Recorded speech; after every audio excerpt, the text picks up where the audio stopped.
Selamat datang di channel saya Benua Douki, jangan lupa di subscribe, like, dan share ya guys. Admin doakan semoga kalian sehat semua. Selamat mendengarkan. Mendekati pintu yang berat itu, ada lebih dari 10 penjaga dengan mata acuh tak acuh yang berdiri kokoh di depan gerbang, membatasinya. Di salah satu sudut gerbang di kursi, duduk seorang lelaki yang tampak menyendiri. Di tangannya ada sebuah pena dan sebuah buku tebal.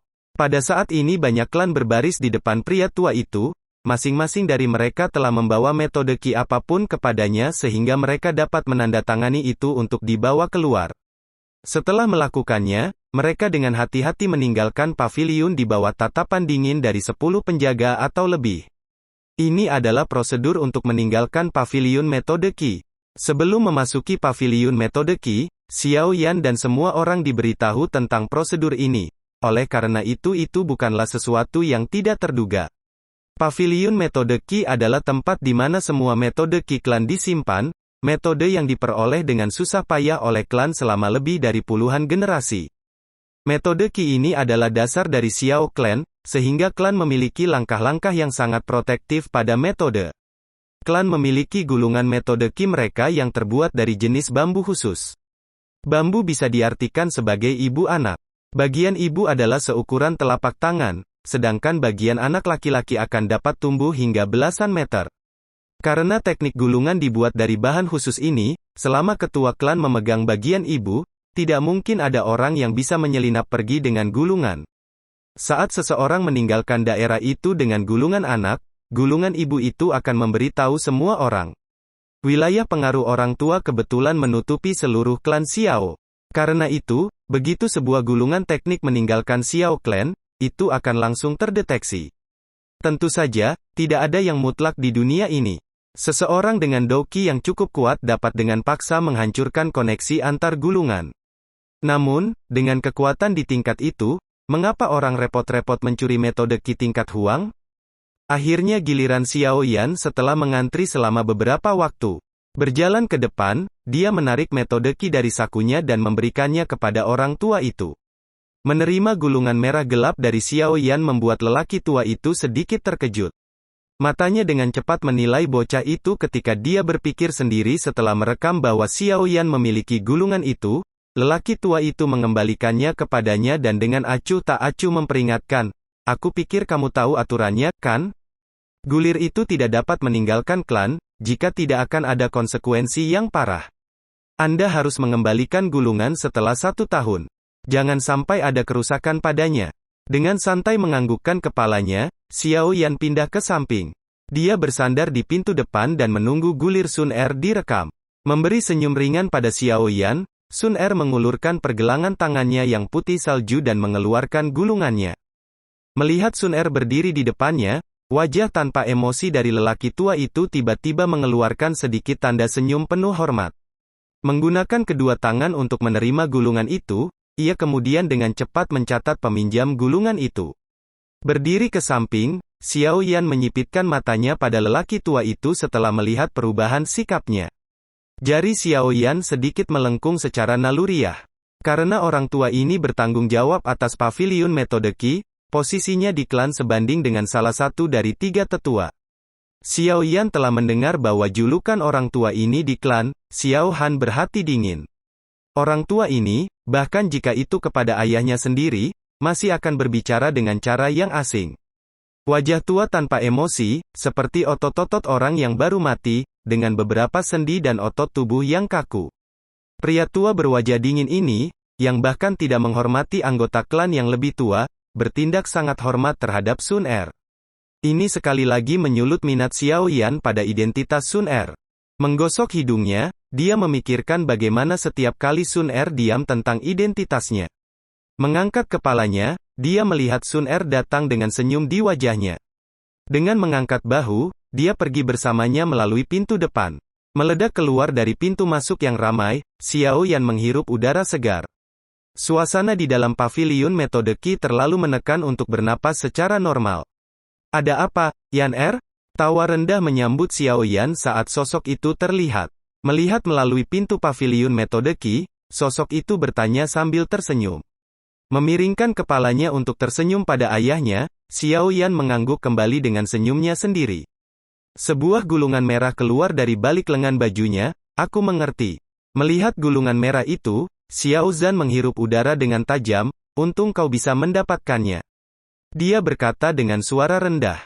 Melihat ekspresi ayahnya, Xiao Yan hanya bisa tertawa terbahak-bahak di sampingnya. Mengulurkan tangannya untuk menepuk bahu Xiao Yan, Xiao Zhan tersenyum, sekarang kamu memiliki metode Qi, setelah kamu menjadi Douze, maka kamu akan dapat berlatih Dou Qi nyata. Xiao Yan mengangguk patuh ketika dia mengembalikan merah gulir kembali ke lengan bajunya. Dia tidak bisa menahan diri untuk berpikir dengan lembut, saya tidak tahu apa yang spesial dari metode Qi itu, metode Qi yang dapat berevolusi, apakah itu mungkin? Itu bahkan lebih aneh daripada metode Qi level Tian. Mencoba mengingat kata-kata aneh namun sombong dari Yao Lao, Xiao Yan menggelengkan kepalanya sambil tertawa pahit. Dia baru saja menemukan salah satu metode Qi terbaik dalam hidupnya, metode Qi tingkat Suan tinggi Sun Er, manipulasi api. Sejujurnya, ia mengalami perdebatan dalam hatinya ketika menolaknya. Bagaimanapun, metode Qi sekelas itu tidak hanya mahal tetapi juga sangat langka. Memijat dahinya dengan telapak tangan terbuka, ia mulai menyesali penolakannya terhadap kebaikan Sun Er tetapi perbuatan itu sudah dilakukan, sudah terlambat. Xiao Yan tidak memiliki wajah untuk meminta Sun Er untuk memberikan lagi metode Qi itu, jadi dia tidak punya pilihan selain berdoa agar Yao Lao tidak bermain-main dengannya. Kalau tidak, dia akan menjadi pecundang terbesar dari semua orang. Hanya Hai Xuan, tidak ada yang istimewa tentang itu. Meskipun dia tidak normal, koleksi metode Qi-nya tidak mungkin bisa dibandingkan dengan milikku. Tepat ketika Xiao Yan berdoa agar Yao Lao tidak menipunya, Yao Lao memberikan sedikit dan mulai berbicara. Akhirnya Anda mengatakan sesuatu. Mendengar suara itu dalam pikirannya sendiri, Xiao Yan menggaruk hidungnya. Mulutnya bergerak ke atas hingga muncul senyum yang menyenangkan ketika dia berbicara. Maksudnya mengatakan begitu banyak adalah agar dia bisa memaksa kakek tua itu untuk mengatakan sesuatu yang menenangkan. Ai, dasar kau bocah kecil, mencoba menipuku. Sebuah gema keluar dari dalam pikiran Xiao Yan. Yao Lao tidak tahu apakah harus tertawa atau menangis dan malah berkata, bocah, teruslah berlatih Dou Qi. Metode Qi bukan sesuatu yang perlu Anda khawatirkan, metode saya tidak akan buruk. Di masa depan, prestasi Anda tidak akan lebih rendah dari gadis kecil itu. Klannya hanya, Meskipun Xiao Yan kecewa karena kalimat terakhir itu tidak bisa dipahami, dia masih mengangguk sambil tersenyum, dia diberi jawaban untuk pertanyaannya sehingga dia bisa berkonsentrasi untuk berlatih Dou Qi sehingga dia bisa menjadi Douze. Ini adalah langkah pertama yang harus diambilnya agar menjadi kuat dan, baginya untuk mengalahkan Nalan Yanran yang telah ada di pikirannya untuk beberapa waktu. Setelah pemilihan metode Qi, seluruh klan tampak jauh lebih kosong dari biasanya. Para klan muda yang tidak mampu mencapai 7 Duan Qi telah ditugaskan untuk berbagai bisnis klan di luar rumah klan, di mana mereka akan mempelajari trik perdagangan masing-masing. Para anggota klan yang berbakat, mereka yang telah berhasil mendapatkan metode Qi, mulai membenamkan diri dalam pelatihan yang ketat, dengan harapan dapat mempelajari keterampilan metode Qi mereka secepat mungkin. Saat matahari yang terbakar naik tinggi di langit, sinar panas memanggang bumi seperti oven. Gelombang panas keluar dari tanah menyebabkan riak di udara, membuat udara terdistorsi dan nampak kabur. Di dalam hutan lebat di puncak gunung yang berbatasan dengan klan Xiao, sinar matahari menetes melalui dedaunan yang lebat, memerciki tanah yang berlapis daun dengan tetesan cahaya kecil, seperti langit yang penuh bintang. Di hutan kecil dua bayangan berkelok-kelok dan melintas, ledakan bertiup di udara setiap kali telapak tangan mereka bertemu. Angin kencang menyembur keluar dari setiap pertukaran, bergegas melalui daun-daun yang jatuh dan melemparkannya ke udara. Terlibat dalam kesibukan lain yang sengit, Xiao Yan menggunakan kedua telapak tangan untuk menangkis serangan tangan Sun Er dan suara ledakan teredam terdengar di setiap perlawanan. Meskipun setiap serangan tampak ringan, pada kenyataannya setiap kali seseorang mendarat itu akan langsung berubah menjadi ganas dan kuat. Sudut mulut Xiao Yan berkedut saat dia dihantam oleh kekuatan yang kuat, cukup kuat untuk membuatnya tersandung mundur 2 langkah.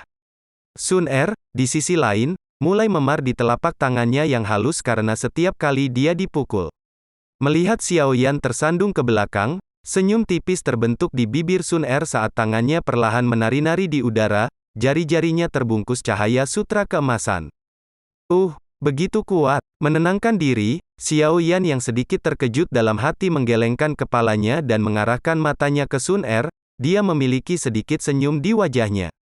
Dia kemudian menjilat bibirnya, memancarkan nafsu bertarung yang kuat. Dia tiba-tiba mendorong dirinya dari tanah dengan telapak kakinya dan berlari ke depan, setitik lumpur tersebar di belakangnya.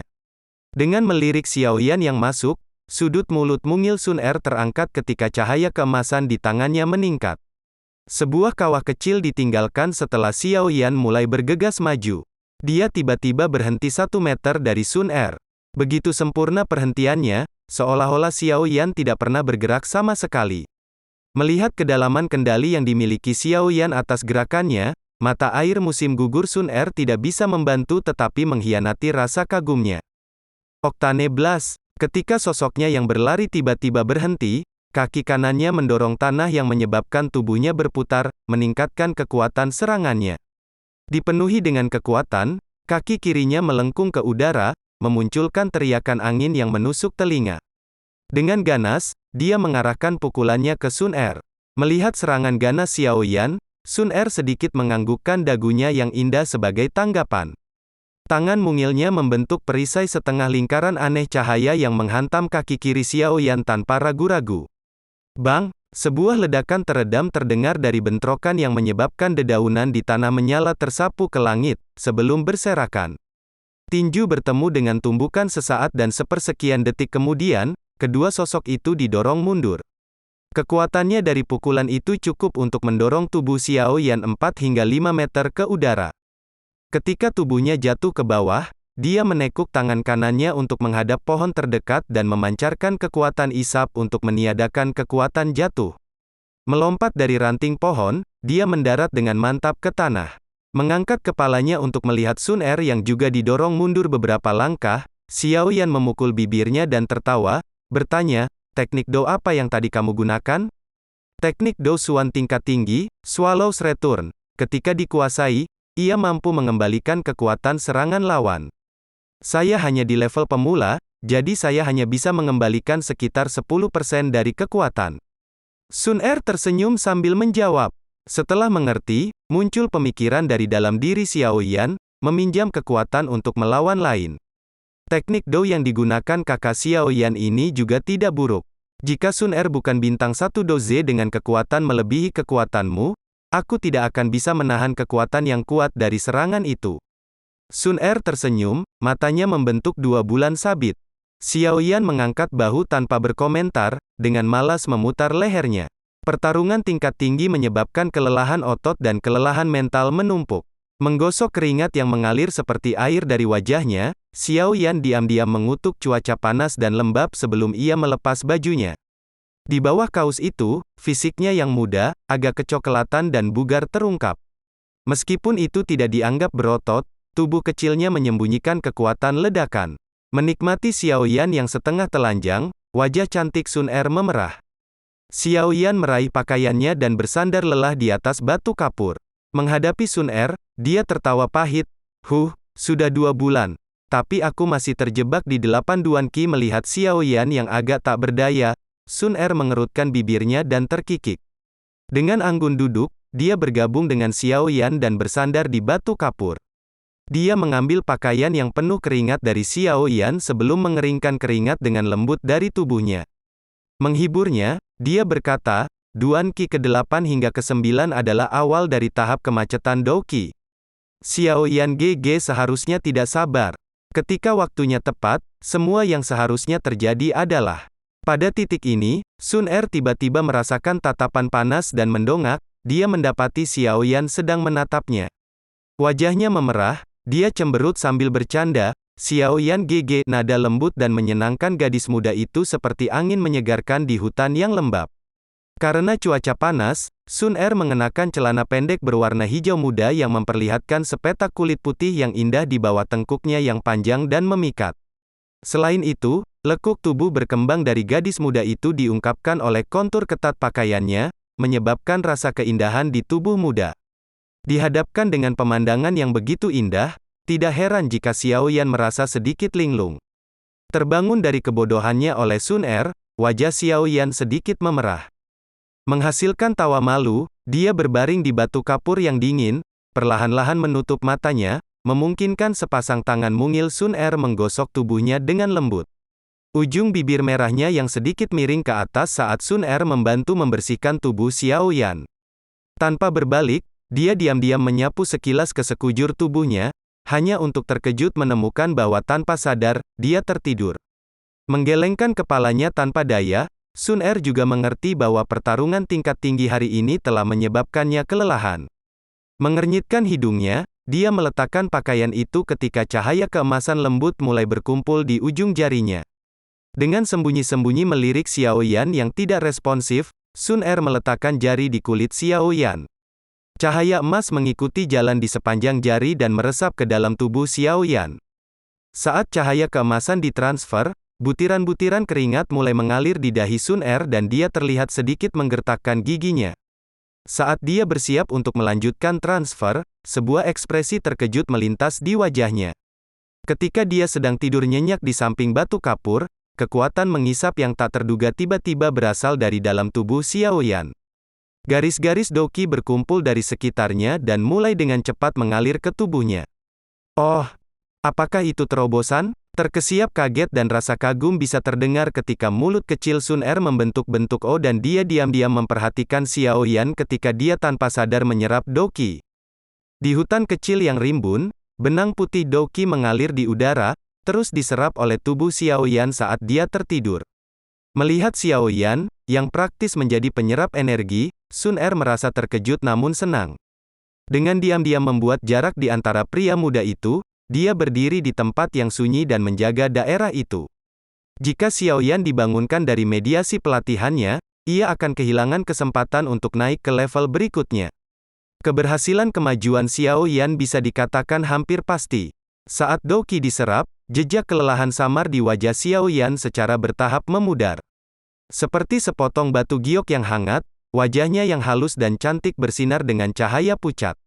Selama 1 jam berikutnya peristiwa ini berlanjut di dalam hutan lebat yang kecil, sampai akhirnya tiba di akhir. Akhirnya, ketika gumpalan terakhir doqi memasuki tubuh Xiao Yan, hutan kecil itu kembali tenang seperti semula, sinar matahari yang membakar terus menyinari hutan. Meskipun mata Xiao Yan tertutup rapat, dadanya naik dan turun dengan halus dan mantap. Sun Er, melihat ini, menghela nafas lega, santai dan tertawa lembut, dia akhirnya mencapai Duan Qi ke-9. Mungkin dalam setengah tahun, Xiao Yan GG akan bisa memadatkan siklon Dou Qi dan menjadi Dou Ze sejati. Senyum ringan di bibirnya, Sun Er melompat ke batu kapur terdekat dan duduk dalam posisi bersila. Siku di atas lutut, telapak tangan menopang dagunya sementara jari-jarinya berbaring di pipinya, dia menunggu Xiao Yan bangun. Langit berangsur-angsur berubah menjadi senja ketika Xiao Yan akhirnya bangkit dari tidur lelapnya. Mengedipkan matanya dengan bingung, Xiao Yan menatap kosong sebelum mendapatkan kembali akalnya. Mengangkat kepalanya, penglihatannya berhenti di atas sesosok tubuh yang mengenakan sinar keemasan matahari terbenam. Cerah dan jernih seperti air cair, sepasang mata bertemu dengannya. Dia tersenyum. Apakah Xiao Yan GG akhirnya bangun? Sun Er tertawa saat dia mengajukan pertanyaan kepada Xiao Yan yang baru saja dibangunkan. Sambil tersenyum dengan anggukan kepalanya, Xiao Yan bangkit. Memutar lehernya yang mati rasa, dia malas meregangkan tubuh. Pilih pala, suara memuaskan dari tulang yang retak satu sama lain bisa terdengar dari tubuh yang baru saja mengangkat Duan Qi. Bingung pada perasaan mencapai terobosan, Xiao Yan meringkuk tangannya ke tinju sebelum membukanya lagi, rahangnya sedikit mengendur dan dia memiringkan kepalanya, wajahnya dipenuhi dengan keraguan dan ketidakpastian yang sama dan dia mengucapkan, "Apa, sepertinya aku telah mencapai 9 Duan Qi?" Menatap tatapan bingung Xiao Yan dengan tatapan tertarik, Sun Er mulai tertawa. Setelah melihat anggukan Sun Er, bibir Xiao Yan melengkung ke atas hingga tersenyum. Hatinya terkejut, meskipun dia masih tidak tahu apakah harus tertawa atau menangis. Terakhir kali dia membuat terobosan, saat dia sedang tidur. Kali ini dia membuat terobosan lain saat tidur. Cara menerobos ini agak terlalu lucu. Dengan penuh semangat memukul udara beberapa kali berturut-turut dengan cepat dan merasakan douki yang lebih kuat dari beberapa jam yang lalu, Xiao Yan tidak bisa menahan tawa. Setelah mengeluarkan semua kejutannya yang menyenangkan, Xiao Yan akhirnya menyadari warna langit yang suram. Memberikan senyum minta maaf kepada Sun Er, dia tahu bahwa dia telah menunggunya selama ini.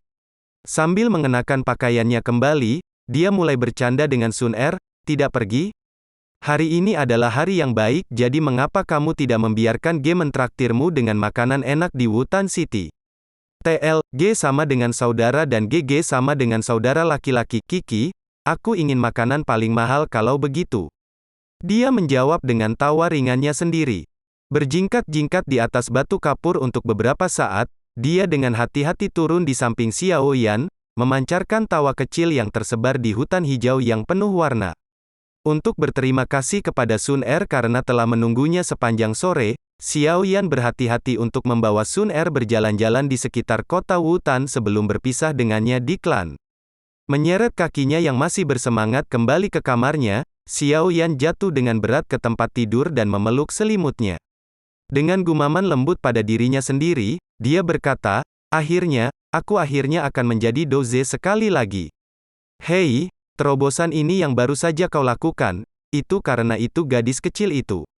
Dari tengah ruangan, tawa seorang lelaki tua tiba-tiba terdengar. Mengangkat satu kelopak mata, Xiao Yan menatap malas pada Yao Lao dan mengerutkan alisnya, "Apa hubungan Sun Er dengan ini? Dia pasti memiliki peran, jika tidak, kamu akan mengambil 1 minggu untuk terobosan sendiri." Tubuh transparan Yao Lao duduk di kursi, nada kasualnya terdengar sepanjang ruangan itu. Dengan enggan mengangkat bahu, Xiao Yan melemparkan kepalanya kembali ke selimutnya. "Saat ini aku sudah di 9 duan, jika aku ingin terobosan untuk menjadi doze, aku khawatir itu akan memakan waktu setengah tahun lagi atau lebih." Setelah mengatakan itu, dia sejenak berhenti dan membuang selimutnya. Wajahnya yang sebelumnya terfokus menjadi suram, suaranya sekarang mengungkapkan nada dingin. 1 tahun telah berlalu dan saya masih bukan bintang 1 doze. Jika keadaan terus seperti ini, saya khawatir saya tidak akan bisa mengejar Nalan Yanran dalam 3 tahun. Setelah mendengar ini, Yao Lao mengangkat matanya untuk menatapnya tetapi tetap diam. Nalan Yanran sedang dilatih untuk menjadi pemimpin faksi Mystic Cloud berikutnya. Bakatnya tidak bisa dikatakan rendah sama sekali dan fraksi Mystic Cloud juga cukup kuat. Mereka bahkan memiliki seorang alkemis hebat bernama Pil King Guhe di antara barisan mereka. Jika dia membantu Nalan Yanran, kecepatannya akan mengerikan. Itu tidak akan lebih lambat dari kecepatan latihanku. Xiao Yan berpikir keras pada dirinya sendiri. Yao Lao memiringkan kepalanya ke Xiao Yan dan melihat mata seperti kristal yang terang dari Xiao Yan memusatkan perhatian pada dirinya sendiri. Yao Lao segera mulai tertawa tetapi masih tidak berkomentar. Melihat wajah Yao Lao, Xiao Yan hanya bisa memutar matanya. Kata-katanya tidak ada gunanya. Setelah diam beberapa saat, Yao Lao perlahan menghela nafas. Berdiri untuk berjalan menuju Xiao Yan, bibirnya mulai melengkung ke senyum. Orang yang disebut Guhe itu tidak lebih dari alkemis tingkat ke-6. Apakah dia bahkan layak disebut Pil King? Selain menyuling pil, apalagi yang bisa dia lakukan? Mendengar Yao Lao berbicara dengan cara ini, wajah Xiao Yan tiba-tiba mengadopsi ekspresi tersenyum. Pada saat ini, dia tahu bahwa guru misterius itu akhirnya akan menunjukkan tangannya. "Besok, kamu akan pergi membeli beberapa bahan. Ki Gathering Powder, kamu akan memakannya seperti permen. Saya tidak percaya bahwa Nalan Yanran ini akan mendapatkan perawatan seperti ini." Dengan kedua tangan di belakang, Yao Lao mencibir dengan bangga. Tentu saja, mengatakan bahwa dia akan bisa makan Ki Gathering Pills seperti permen adalah klaim yang agak sombong. Namun, mengingat keterampilan Yao Lao, dengan bahan yang cukup, membantu Xiao Yan memperbaiki puluhan Ki Gathering Pills bukanlah masalah. Namun, bahkan dengan semua klaim Yao Lao yang sombong, Xiao Yan tidak memiliki waktu untuk merasakan kegembiraan. Dengan masing-masing dan setiap bahan yang diperlukan diucapkan oleh Yao Lao, Xiao Yan tidak bisa menahan perasaannya yang semakin rendah. "Besok, siapkan untuk saya 4 bunga Inky Leaf Lotus berusia 50 tahun, 2 buah racun ular yang dimatangkan, seikat rumput pengumpulan roh berusia 20 tahun dan inti monster atribut air peringkat 2. Terdengar suara acuh tak acuh Yao Lao dan ketika dia melihat wajah Xiao Yan yang kaku dan jauh, dia tidak bisa menahan diri untuk tidak terkejut. Ada apa? Inky Leaf Lotus, 50 tahun? Bunga seusia itu dijual seharga 3.000 koin emas dan itu hanya untuk satu bunga. Buah racun ular yang dimatangkan? Itu dianggap sebagai salah satu bahan alkimia kelas atas yang paling rendah. Bahkan apotek tidak membawanya. Itu harus melalui keberuntungan jika seseorang mendapatkan satu dan setidaknya 8.000 koin emas diperlukan untuk membeli hanya satu. Dan rumput pengumpul roh yang berusia 20 tahun? Ya Tuhan, aku hanya mendengar item ini muncul di pelelangan sekali saja dan harga awalnya adalah 10.500 emas. Bahkan inti monster atribut air peringkat 2, yang termurah dari semua bahan, akan membutuhkan setidaknya 2.000 keping emas. Xiao Yan menyeka alisnya yang berkeringat dan dengan mengerang mengeluarkan keluhan, bahan-bahan ini saja akan menelan biaya sekitar 50.000. Di mana di dunia mana saya akan mendapatkan sejumlah besar uang? Mendengar Xiao Yan merengek, Yao Lao hanya memutar matanya dan mengangkat bahu dengan mengejek, mendapatkan bahan-bahan itu adalah masalahmu sendiri. Itu tidak ada hubungannya dengan saya hanya akan bertugas memperbaiki bahan-bahannya. Sialan. Biaya untuk semuanya akan terlalu tinggi. Jika aku benar-benar akan makan Ki Gathering Powder ini seperti permen, aku takut bahkan kekayaan Xiao Clan tidak akan mampu menutupi biayanya. Memarahi dirinya sendiri, Xiao Yan meraba kartu hijau yang disembunyikan di bawah bantal dengan beberapa penyesalan. Dengan tak berdaya, dia berkata, saya hanya memiliki 10.000 koin emas tersisa dari penjualan yayasan eliksir, tidak cukup dekat untuk membeli bahan-bahan yang Anda butuhkan. Yao Lao tertawa sambil duduk santai di kursi, menunjukkan bahwa masalah mendapatkan bahan-bahan itu tidak menjadi masalah baginya. Memijat kepalanya, Xiao Yan meringis kesakitan ketika melanjutkan garis pemikirannya. Pertama, aku hanya akan menggunakan uang ini untuk membeli bahan-bahan untuk yayasan eliksir. Maka saya hanya akan menjualnya di rumah lelang, jika tidak, saya tidak akan pernah mendapatkan cukup uang. Yao Lao mengangguk puas. Baginya, memperbaiki sesuatu yang berkualitas rendah seperti Foundation Elixir bukanlah hal yang berat. Menghela nafas pendek, Xiao Yan menjatuhkan diri kembali ke tempat tidurnya dan tertawa getir, menjadi miskin sangat menyebalkan. Keesokan paginya, Xiao Yan diam-diam menyelinap pergi dari klan ke apotek Wutan City dan membeli semua bahan yang dibutuhkan untuk yayasan eliksir. Setelah itu, Xiao Yan mencari sebuah kedai minuman di daerah terpencil dan masuk. Karena dia akan menjual ramuan untuk digunakan orang lain, dia bisa membiarkan Yao Lao mencampur bahan-bahannya tanpa perawatan. Jadi, sama seperti terakhir kali, Xiao Yan membeli bahan-bahan yang termurah dan berkualitas rendah. Karena dia sangat membutuhkan uang, Xiao Yan membeli cukup bahan untuk membuat 7 yayasan eliksir, yang telah benar-benar menghabiskan uangnya di kartu hijau itu. Sambil menunggu Yao Lao memperbaiki bahan-bahannya, Xiao Yan mulai mengibaskan kartu hijau di tangannya. Tanpa sadar menggelengkan kepalanya, Xiao Yan menyadari bahwa dia sekali lagi kembali ke keadaan semula yang dilanda kemiskinan. Kali ini, Yao Lao menghabiskan 1 jam penuh untuk menciptakan semua yayasan eliksir. Mengatur masing-masing dari 7 botol batu giok putih dengan rapi di atas meja, Xiao Yan tidak bisa menahan senyum lebar. Dengan hati-hati membungkus masing-masing botol dengan kain, dia mengamankannya dengan erat di punggungnya. Dengan lembut menepuk-nepuk yayasan eliksir di punggungnya, Xiao Yan mengayunkan jubah hitam besar ke atas dirinya untuk menyembunyikan dirinya dan ramuan dari pandangan sebelum tertawa pada dirinya sendiri ketika dia keluar dari kedai minuman. Di rumah lelang primer di dalam aula inspeksi harta karun, juru lelang utama lelang primer, Ya Fei, sedang menatap 7 botol giok kecil penuh yayasan eliksir di depannya dengan sok. Matanya telah kehilangan kilauannya yang biasa dan dia mencondongkan tubuh ke depan pada sudut yang berbahaya. Batuk, duduk tidak jauh dari Ya Fei dengan kantong hitamnya, Xiao Yan terbatuk, membawanya kembali ke perhatian. Tangan putih pucatnya dengan lembut meraba-raba botol giok sementara dia mengendusnya untuk mencoba dan mengotentikasi yayasan eliksir. Setelah beberapa saat, dia menyerahkan botol-botol itu kepada Guni, ahli alkimia dari pelelangan. Mengambil yayasan eliksir darinya, Guni mulai memeriksa botol itu dengan cermat dan kemudian berkata, semua ini adalah benar-benar Foundation Elixir. Sambil mendengar konfirmasi Guni, alis Ye Fei melompat kaget. Dia mengamati sosok berjubah hitam di depannya dan wajahnya tersenyum. Dengan mengeluarkan seruan paling banyak yang bisa dia kumpulkan, dia berkata, "Saya tidak berpikir setengah tahun kemudian, Tuan akan membawa kita bisnis yang begitu besar. Kapan ramuan itu dijual?" Sosok berjubah itu bertanya dengan suara Yao Lao. "Apakah Tuan butuh uang segera? Jika Anda tidak sibuk, maka saya sarankan menunggu 1 atau 2 hari." 7 botol yayasan eliksir jarang datang ke pasar pada saat yang bersamaan. Jika Anda akan membiarkan rumah lelang mempublikasikan ini, maka keuntungan Anda pasti akan jauh lebih tinggi. Ye Fei tersenyum manis sambil menyarankan idenya.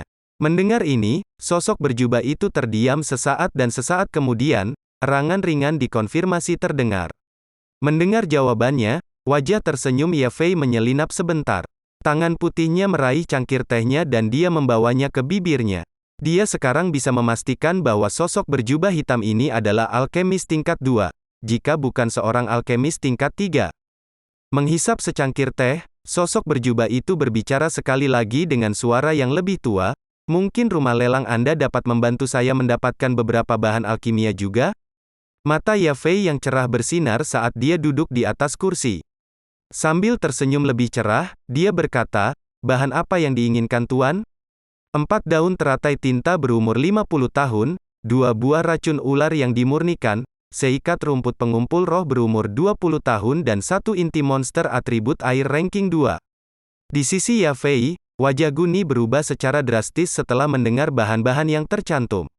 Matanya sedikit bingung ketika dia melihat sosok berjubah hitam itu. "Hehe, Ye Fei pasti akan membantu Tuan menemukan bahan-bahan itu. Saat saya mendengar satu item yang Tuan sebutkan, saya akan segera memberitahu Tuan." "Tapi, di mana Tuan tinggal?" saya bertanya-tanya. "Bagaimana kita akan tetap berhubungan?" Saat Ye Fei bertanya, dia melirik Guni dan melihat syok yang terukir di wajahnya. Melihat hatinya melompat dengan keras tetapi dia tidak menunjukkan keterkejutan di wajahnya. "Tidak perlu mencoba menghubungi saya. Jika ada bahan yang muncul, kurangi biaya dari yayasan eliksir. Saya akan berkunjung lagi." Di bawah jubah hitam, sebuah suara keriput terdengar. "Saya juga punya masalah lain yang harus diselesaikan yang tidak bisa ditunda. Saya akan kembali dalam 2 hari." Dengan mengatakan itu, pria berjubah berdiri dan berjalan keluar dari rumah lelang. Mengamati dia menghilang saat dia berbalik di sudut, mata Ye Fei menyipit. "Apakah ada yang salah dengan ramuan yang dia minta, Guni susu?" Guni menggelengkan kepalanya dan menghela napas sebelum tertawa getir. "Jika aku ingat dengan benar, ini adalah bahan untuk menyuling dan membuat Qi Gathering Powder." Wajah Ye Fei berubah segera setelah mendengar itu. Tidakkah seseorang harus menjadi alkemis tingkat 4 sebelum mencoba membuat Qi Gathering Powder? Mengangguk-anggukan kepalanya, Guni melanjutkan, "Tampaknya begitu. Namun, di dalam Kekaisaran Jiama, tidak ada lebih dari 20 alkemis tingkat 4. Bagaimana mungkin kita belum pernah mendengar tentang seseorang yang berjubah misterius ini sebelumnya?" Ye Fei dengan lembut menggelengkan kepalanya, matanya penuh dengan rasa ingin tahu saat dia berbicara, "Seorang alkemis tingkat 4, jika aku mendapat kesempatan, aku pasti akan membuatnya berutang budi padaku." Melihat kemampuan rumah lelang primer untuk menyebarkan informasi, orang tidak bisa tidak mengakui bahwa itu sangat efektif. Sudah hampir sehari sejak Xiao Yan telah menyerahkan fondasi eliksirnya ke rumah lelang, dan hampir setiap klan berpengaruh di kota Wutan sudah mendengar berita yang menyebabkan gangguan besar. Satu-satunya hal berbeda antara lelang ini dan yang terakhir adalah bintang pertunjukannya. Lelang sebelumnya menampilkan teknik Suandou tingkat tinggi, sebuah karya yang akan mendapatkan harga setinggi langit setiap hari, karena hanya kekuatan utama yang memiliki kualifikasi untuk mengajukan penawaran. Mereka yang memiliki peringkat lebih rendah hanya dapat menonton dalam kerinduan. Tetapi bagi banyak orang, yayasan eliksir adalah tujuan yang lebih realistis. Untuk membantu anak-anak mereka menjadi doze secepat mungkin, banyak penatua dari berbagai klan bersedia menghabiskan sedikit uang untuk barang-barang yang menguntungkan seperti yayasan eliksir. Kata-kata yayasan eliksir telah menyebar cukup untuk mengirim kota Wutan beramai-ramai, bahkan Xiao Yan, yang sangat terpencil di dalam klannya, mendengar kabar itu. Melihat keributan yang hanya disebabkan oleh 7 botol yayasan eliksir yang tidak murni, meskipun terkejut, Xiao Yan bersyukur karena mampu mengkonfirmasi pesona unik yang dimiliki pil-pil di benua ini. Pada hari kedua, klan Xiao juga menerima undangan dari rumah lelang primer. Kemungkinan besar karena Xiao Zhan sebelumnya membeli yayasan eliksir. Beberapa tetua klan tertarik pada penampilan yayasan eliksir, terutama mereka yang masih memiliki anak yang belum mencapai tingkat dozes. Xiao Yan awalnya berencana untuk menyelinap keluar di sore hari, tetapi sebelum rencananya membuahkan hasil, ia dihentikan oleh seorang utusan dari Xiao Zhan. Xiao Yan tidak punya pilihan selain mengikuti di belakang kurir dan berjalan menuju pintu masuk klan. Di pintu masuk, Xiao Yan tidak hanya menemukan Xiao Zhan, tetapi juga beberapa penatua yang berkumpul di sana, semua sibuk dengan kegembiraan. Mengangkat kepalanya untuk menemukan Xiao Yan yang sedang santai, seorang Xiao Zhan yang menyeringai mendesak Xiao Yan untuk maju dengan gerakan tangannya. Xiao Yan mengeluarkan desah, melihat ayahnya memanggilnya. Saat dia berjalan maju, tatapannya jatuh pada dua sosok di sebelah Xiao Zhan dan alisnya berkerut melihat pemandangan itu. Berpura-pura bodoh, seperti seorang wanita. Xiao Yu mengejek Xiao Yan yang cemberut. Dia telah dibuat untuk menunggu sepanjang hari untuk sang putri, untuk ini dia sedikit marah. Apakah kamu benar-benar terburu-buru ke pemakamanmu? Xiao Yan membantah dengan nada tidak peduli. Xiao Yu menggertakkan giginya karena marah, hampir mematahkan gigi. Hihi. Di dalam kerumunan, tawa mengejek seorang gadis muda terdengar seperti lonceng perak. Memiringkan kepalanya, Xiao Yan melihat Sun Er berdiri di tengah-tengah kerumunan. Mengangkat bahu ke arahnya, dia tersenyum kembali. Apakah kamu akan ke rumah lelang juga? Tinggal di dalam klan benar-benar membosankan. Aku lebih baik pergi melihat-lihat kapan saja aku bisa. Sun Er menerobos melalui kerumunan untuk berdiri di sisi Xiao Yan, tawanya yang indah bergema di belakangnya saat dia berjalan. Apa yang ada untukmu, kecuali, paling-paling yang terbaik hanya beberapa yayasan eliksir? Tidak ada yang ada gunanya bagi kamu akan berada di sana. Xiao Yan bertanya dengan senyum yang menyenangkan di wajahnya. Kau masih berani bicara balik? Jika itu bukan karena yayasan eliksir itu, Anda tidak akan berada di dekat level saya? Balas Xiao Ning dengan getir, kakinya masih sedikit goyah karena dia baru saja pulih sepenuhnya. Dia baru saja sembuh dari perkelahiannya dengan Xiao Yan 2 bulan lalu. Tapi sekarang, ketika dia melihat kedua orang yang diejek berdiri begitu dekat satu sama lain, pipinya memerah karena cemburu. Seolah-olah dia lupa pelajaran yang diajarkan Xiao Yan kepadanya, setelah semua rasa sakit itu. Kamu masih gatal untuk berkelahi? Mengangkat kepalanya untuk menatapnya, ekspresi Xiao Yan tidak jelas, tidak orang bisa tahu apakah dia tersenyum atau tidak. Kamu, kemarahan Xiao Ning bertambah seiring mengepalkan tinjunya, tapi perlahan, tinjunya santai dan kembali ke keadaan semula. Dengan mencibir, dia mengikuti, jangan bangga pada dirimu sendiri. Meskipun kamu berhasil melukai saya saat itu, saya masih harus berterima kasih atas pengalamannya. Jika bukan untuk periode penyembuhan ini, saya bahkan tidak akan bisa mendekati 9 Duan Douqi. Paling lama dalam 7 hari, saya akan bisa melakukan terobosan ke 9 Duan Qi.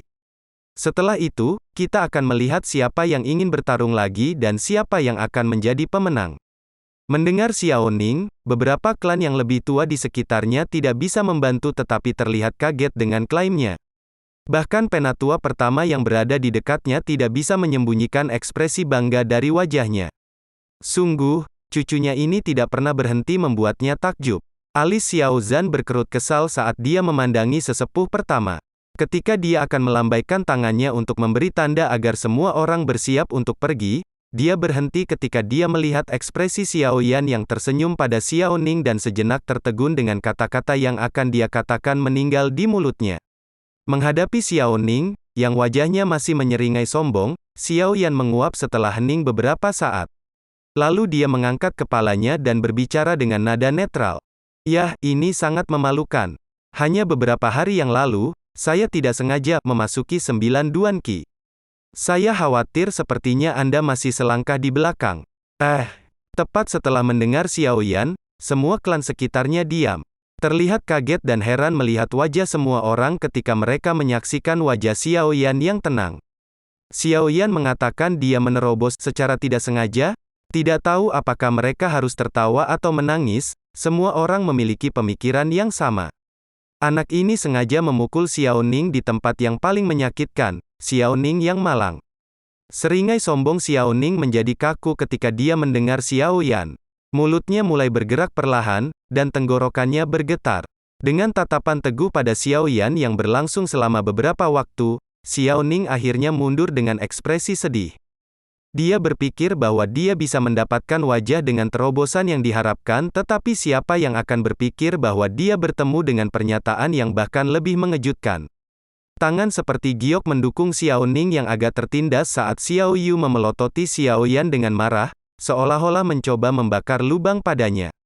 Anehnya, dia tidak mengatakan apapun untuk mengejeknya, hanya berpikir untuk dirinya sendiri, bagaimana tepatnya bajingan kecil ini berlatih?